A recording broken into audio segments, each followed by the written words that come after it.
Welcome everyone, and thank you so much for clicking on this video. Today, I am going to share with you one of the most inspiring, emotional, and powerful life stories of our time. This is not just the story of a man. It is the story of dreams, struggles, pain, hope, hard work, rejection, belief, and victory. This is the story of a boy who was born in a small house in India with very little money, no mobile phone, no laptop, and sometimes not even a proper chair to sit and study. But today, he is one of the most powerful CEOs in the world. He's the man who leads Google and Alphabet, two of the most influential companies in the world. This is the story of Sundar Pichai. Many people dream, but only a few turn their dreams into reality. Many want success, but very few have the patience, humility, and courage to walk the long, difficult road that leads to greatness. Sundar Pichai's story is proof that you don't need to be born rich to become successful.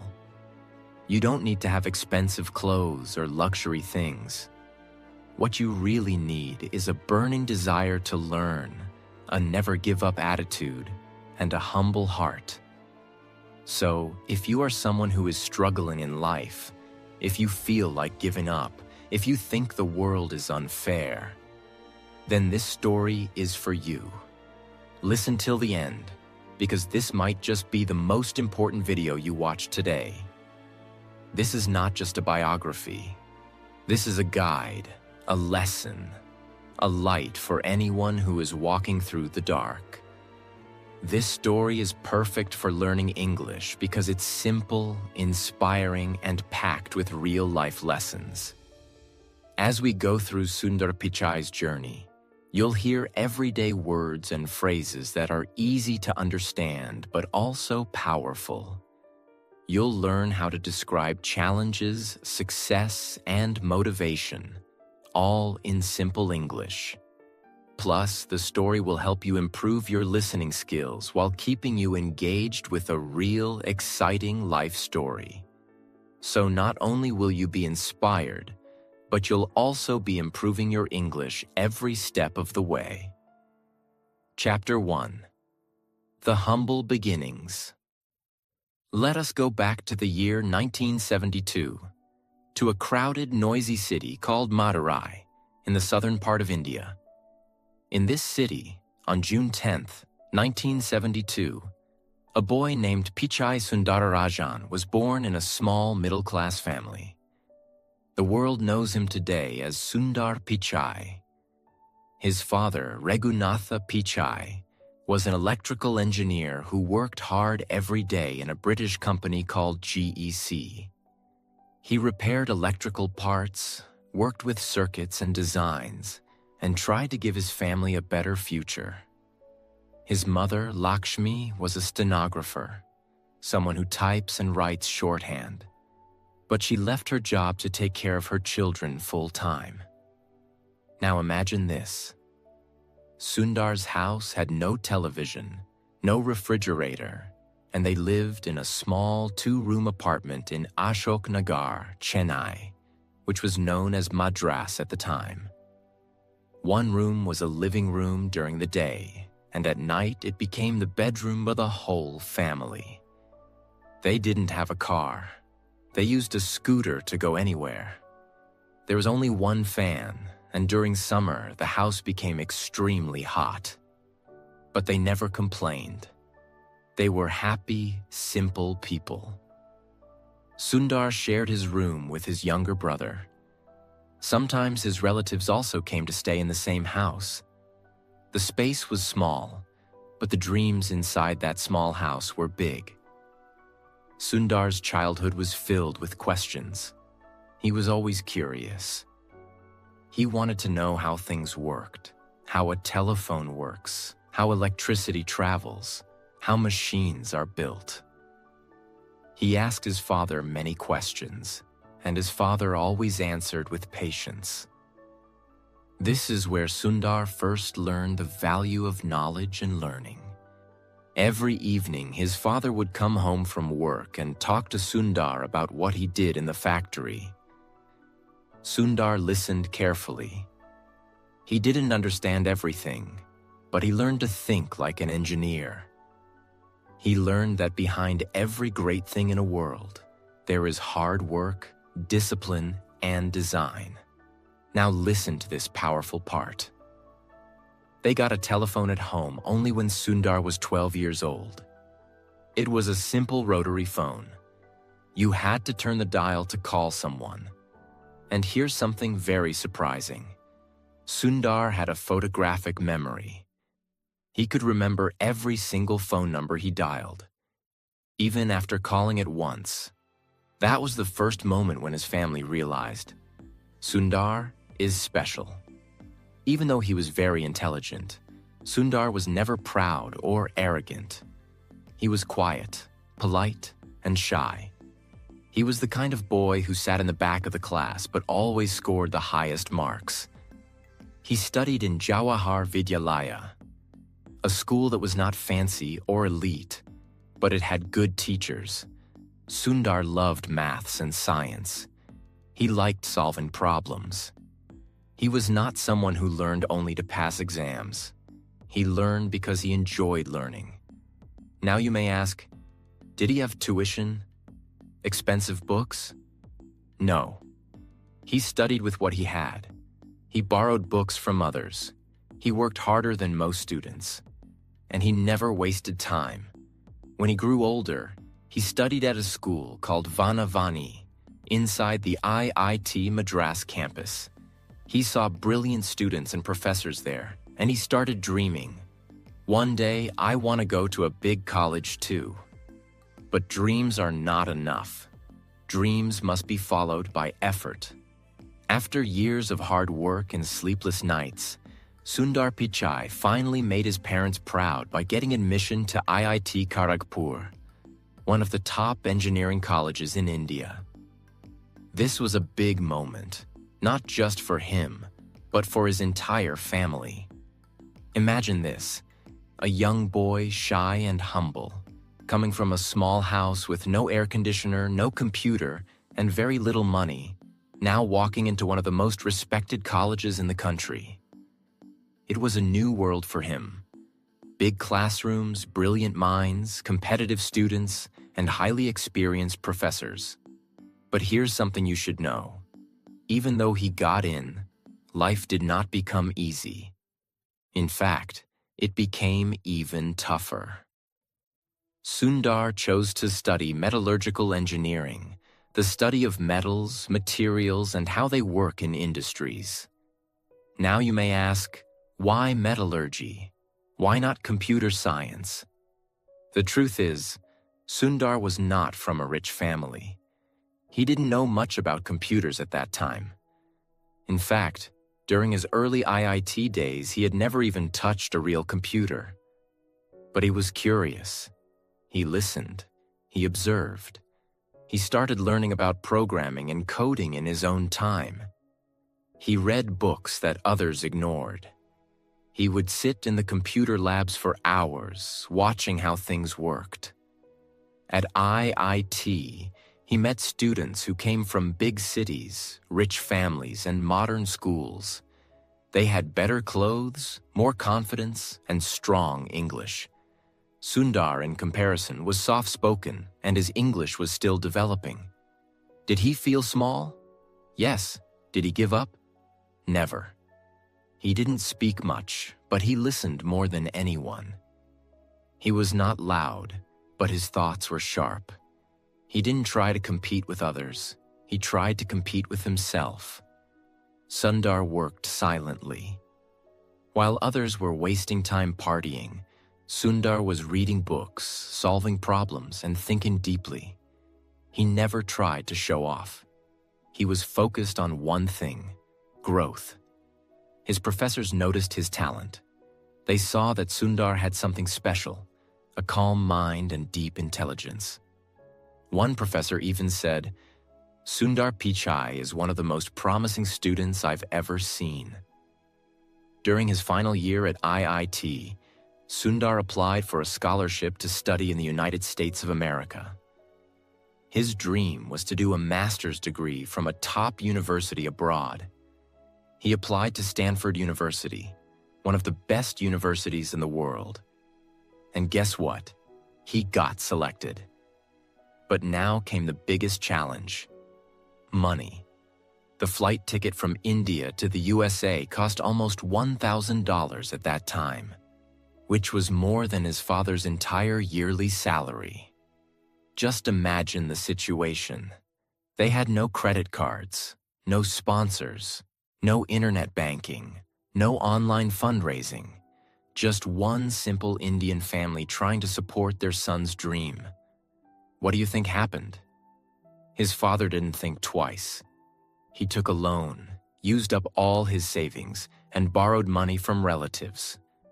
Because he believed, if I invest in my son's education, it will change his life. That is what great parents do. They sacrifice everything for their children. So one day, with one suitcase, a heart full of hope and tears in his mother's eyes, Sundar Pichai took his first flight ever, from Chennai to California. He was going to a country he had never seen before, a culture he didn't understand, and a life that was completely different from what he had known. When Sundar reached Stanford University, he was shocked. Everything was so different. The people, the food, the buildings, the teaching style, even the silence in the libraries. In India, he was used to crowded streets and noisy classrooms.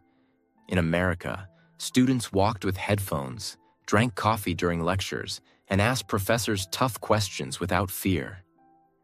At first, Sundar felt like an outsider. He didn't understand many things. People spoke fast English. He missed Indian food. He missed his family. He missed home. And do you know what he did when he first saw a computer with internet at Stanford? He just stared at it, because he couldn't believe such technology existed. In his early life, he had no access to internet. But here at Stanford, he had 24/7 access to modern computers, labs, and world-class professors. He knew this was his chance, so he studied day and night. He asked questions. He made notes. He sat in the front row. He learned everything, from programming to networking to computer systems.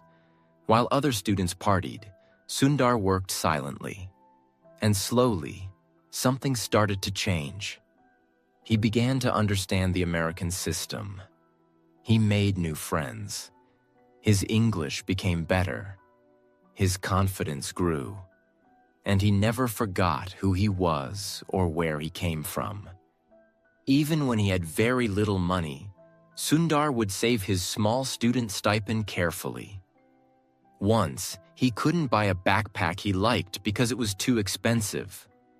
So he waited, worked part-time, and bought it later, because he knew every dollar counted.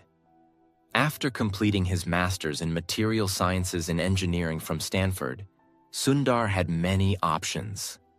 He could have gone back to India. He could have joined a regular company. But he wanted to go higher. He wanted to work in Silicon Valley, the place where all tech legends live and work. Apple, Microsoft, Google, Intel, Facebook, all are born there. But getting a job in Silicon Valley was not easy. Sundar worked for a few companies first. He joined Applied Materials. Then he went on to do an MBA from Wharton School at the University of Pennsylvania.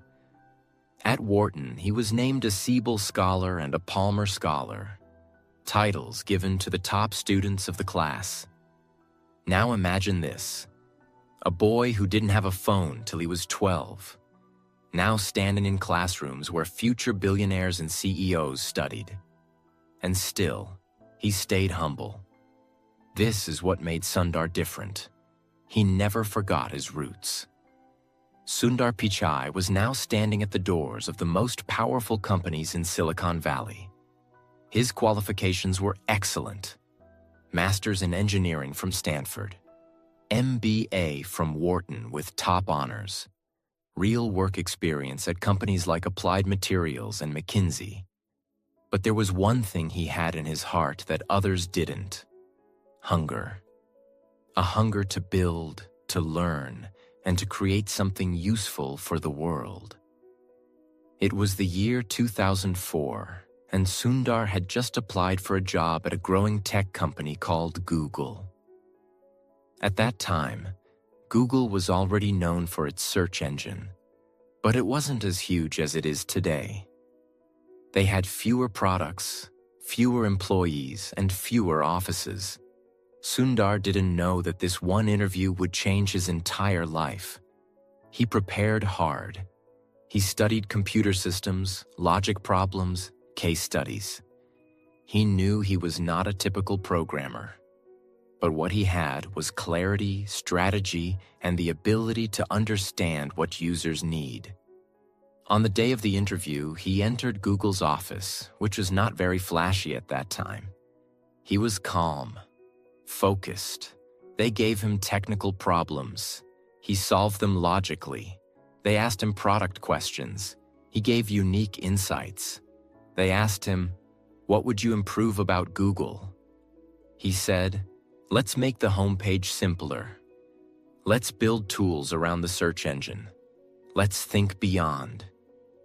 He didn't say what they wanted to hear. He said what he truly believed. And that impressed everyone. Sundar got the job. He joined as a product manager, a role where you don't just code. You also think. You solve problems. You plan the future of the product. And this role was perfect for him.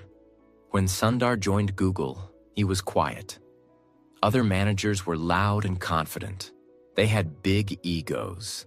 They spoke in meetings to show their power. Sundar, he spoke only when needed. But when he did, people listened. He was given a simple job: work on Google's search toolbar, the small bar that lets you search Google from your browser without opening the main page. It was not a glamorous job. No one thought it was important. But Sundar saw the future. He realized that if people used Google directly from their browser, they would stop using other search engines. Google would become faster, easier, and more natural. So he worked day and night to make the toolbar better. He studied how users searched, how fast the results came, and what made the experience smooth. He focused on user behavior, what people really wanted, not just what engineers wanted to build. He improved the toolbar until it became a major reason for Google's early success. As Sundar was working, he saw a big problem. Most people were using Microsoft's Internet Explorer or Mozilla Firefox to browse the internet. But those browsers were slow, clunky, and full of bugs. He thought, why not build our own browser? This was a huge risk. Google was a search company, not a browser company. Building a browser would take years, and many senior leaders said it was a bad idea. But Sundar believed in speed, simplicity, and control. He said, if we control the browser, we can improve the full user experience. And if we don't build it, someone else will. Still, no one was ready to fund his idea. So what did he do? He kept pushing. He made presentations. He showed prototypes. He convinced one team member at a time. He created a small team and started building in secret. Finally, Larry Page, Google's co-founder, believed in him and said, let's go for it. That project became Google Chrome. When Chrome launched in 2008, it was clean, fast, and easy to use. People loved it. Within a few years, Google Chrome became the #1 browser in the world. And this one product made Sundar Pichai a rising star inside Google. Why? Because he had a clear vision. He built a strong team. He took a huge risk. And most importantly, He put the user first. He didn't build Chrome to become famous. He built it to solve a real problem, and that's what true leaders do. After Chrome, Sundar didn't stop. He worked on Google Drive, Gmail improvements, Google Maps, Android. He later took full control of Android. Every time, he led his team with humility. He was not bossy. He listened to others. He allowed people to disagree. He created a culture of respect. His colleagues said, "Sundar makes you feel smart, even if he's the smartest guy in the room." He was not a micromanager. He gave people space. But he always asked one question: how does this help the user? That's why his projects were always successful, because he focused on people, not just technology. It was August 10th, 2015, a normal Monday. Sundar walked into the office like always, but this time, something big happened. Larry Page and Sergey Brin, the founders of Google, announced that Sundar Pichai would become the new CEO of Google. The whole tech world was surprised. But people inside Google were not. They knew this day would come. Because Sundar was not just an engineer. He was a visionary, a thinker, a leader, a problem solver, and most importantly, a kind and respectful human being. Think about it. The boy who grew up in a 2-room apartment in Chennai, who stood in lines to use a phone, who didn't have access to a computer until he came to the US, was now in charge of a company that controls the internet for billions of people. This was not a dream anymore. This was real life. But with great power comes great pressure. And that's what this chapter is all about. Sundar walked into the office on his first day as CEO without bodyguards, without shouting, without a dramatic press conference. No big speech, no loud words, just a warm smile, a quiet presence, a confident walk. He stepped into a room full of Google's top executives. He didn't start by talking about profits or numbers. He simply asked, "What's best for our users?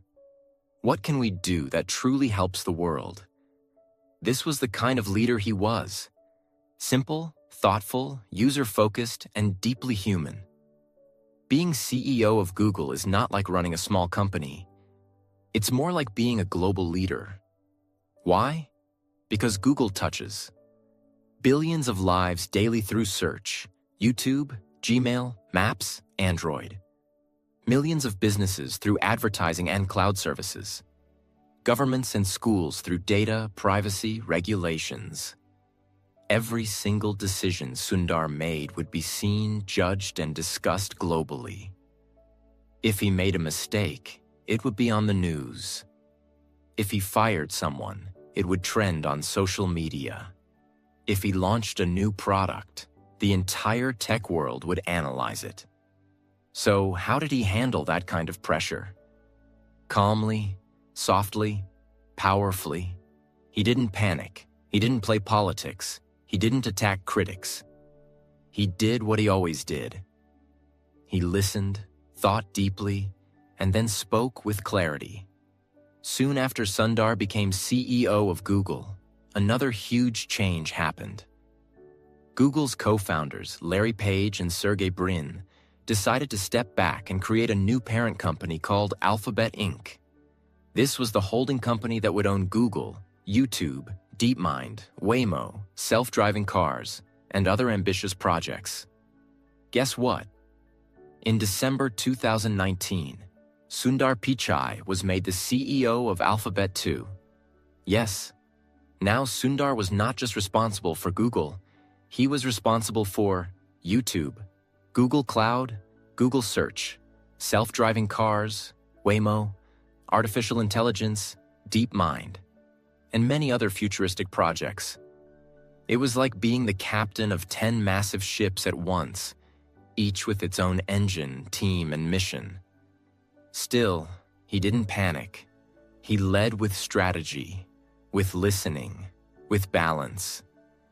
Being a tech CEO means you're not only dealing with engineers and products, you're also dealing with governments, courts, activists, the public, and politics.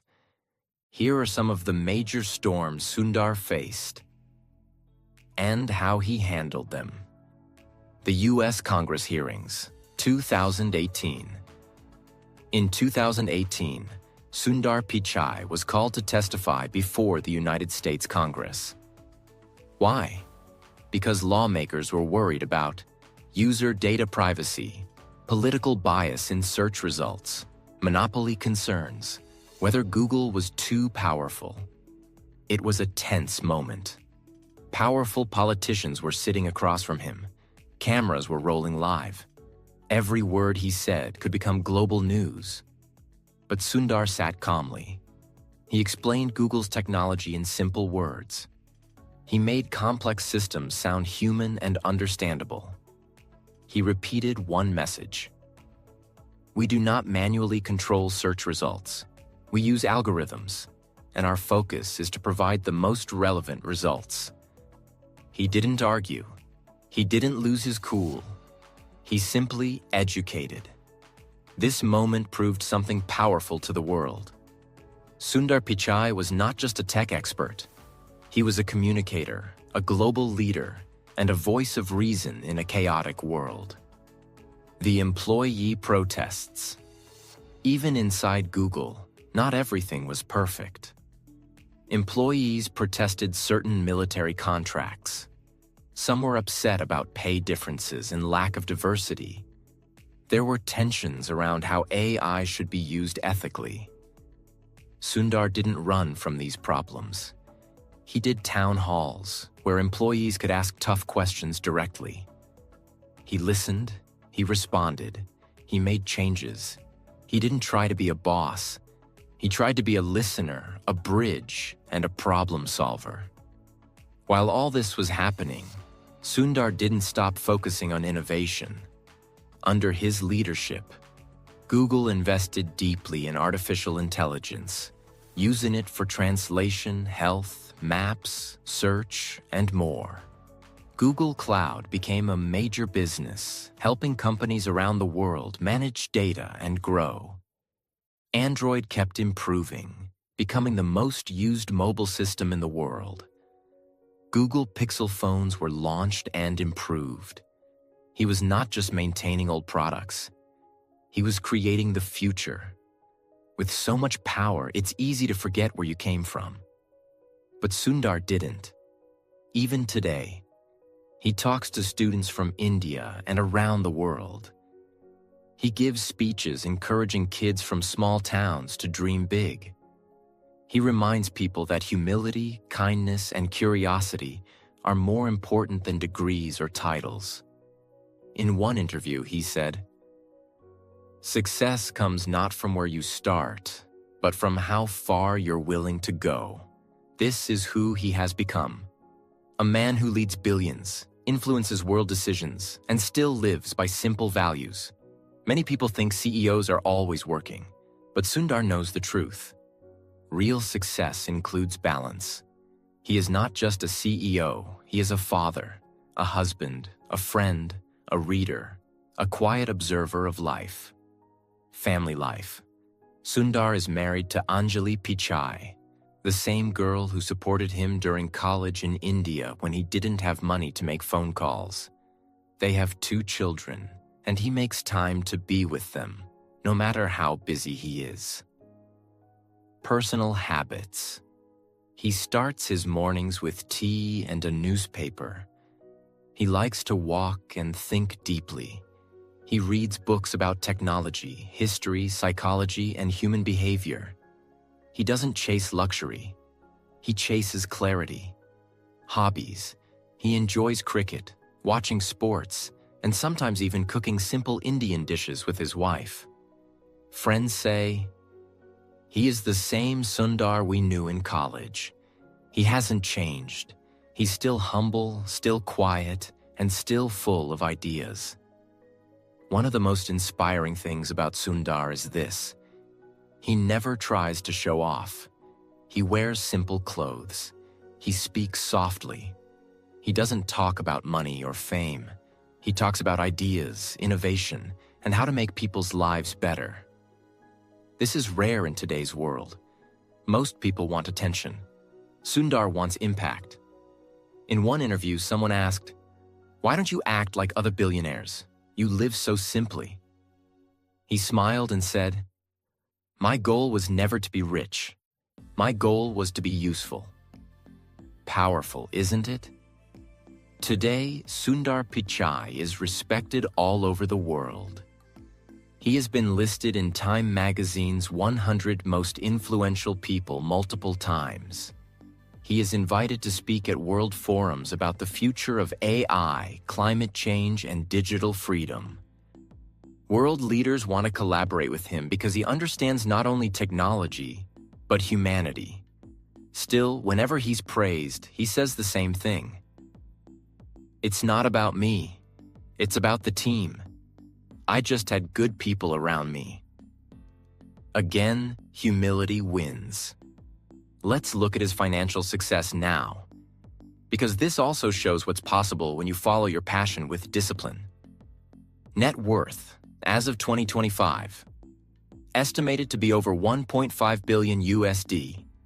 Annual salary, around $240 million per year, including bonuses, stocks, and performance rewards. Homes, a beautiful, eco-friendly house in Los Altos Hills, California, surrounded by nature. No gold statues. 100 cars. Just peace, books, trees, and family. Cars, Tesla Model S, BMW 7 Series, Range Rover, but he rarely shows off. Lifestyle, focused on privacy, peace, and personal growth. Still drinks cutting chai, tea when he visits India. Still reads Tamil newspapers when he gets time. These are some of Sundar's most powerful and unforgettable quotes. Read them, feel them, live them. Wear your failures as a badge of honor. Failure doesn't mean you are weak. It means you are growing. A person who is happy is not because everything is right in his life. He is happy because his attitude towards everything in his life is right. Attitude is everything. As a leader, it is important to not just see your own success, but focus on the success of others. Leadership is about lifting others. Be impatient to learn, but be patient to apply what you learn. Learn fast, apply slow and wisely. It is important to follow your dreams and heart. Do something that excites you. Passion is the fuel. Let's end this powerful journey with timeless lessons from Sundar's life. These are not just words. These are rules to live by if you want to rise from nothing to everything. 1. Your background does not define your future. Sundar came from a simple Indian family. He had no phone, no car, no money to study abroad. But he had dreams. Where you start doesn't matter. Where you're going, that's what counts. 2. Be curious like a child, always learning. He loved learning. Even as CEO, he reads every day. He listens to others. He upgrades his thinking. Stop scrolling. Start growing. Replace gossip with growth. Replace fear with learning. 3. Stay humble even when you rise. Sundar never became arrogant. He stayed soft-spoken, polite, grounded. Real strength is quiet. Real greatness whispers. 4. Choose kindness over ego. Even when attacked, he never hit back. He used truth, not anger. Calm, not chaos. Be kind, even when it's hard. 5. Success is not just about money. It's about usefulness. Sundar's goal was never luxury. His goal was to make a difference, and he did. Don't chase money, chase meaning. 6. Believe in your own journey. He could have given up many times. When he was poor, when he was rejected, when people doubted him. But he believed. He kept going. Even if no one believes in you, you believe in you. Sundar Pichai's story is not just the journey of a tech leader, it's the journey of a human soul who started with nothing and built an empire with honesty, humility, and heart. Let his story remind you, you don't need to be born rich. You don't need to speak perfect English. You don't need connections. You need just one thing: a burning fire inside you to learn, to grow, and to never stop. No matter how hard life gets, if this story inspired you, if Sundar Pichai's life touched your heart, if you feel more motivated today, if you believe you too can rise, then subscribe to our channel to learn something new every single day. Here we tell you stories, teach you English, inspire your mind, and help you become the best version of you. This is not the end. This is your beginning. Go now, dream, work, grow. You are the next Sundar Pichai, and the world is waiting for your story.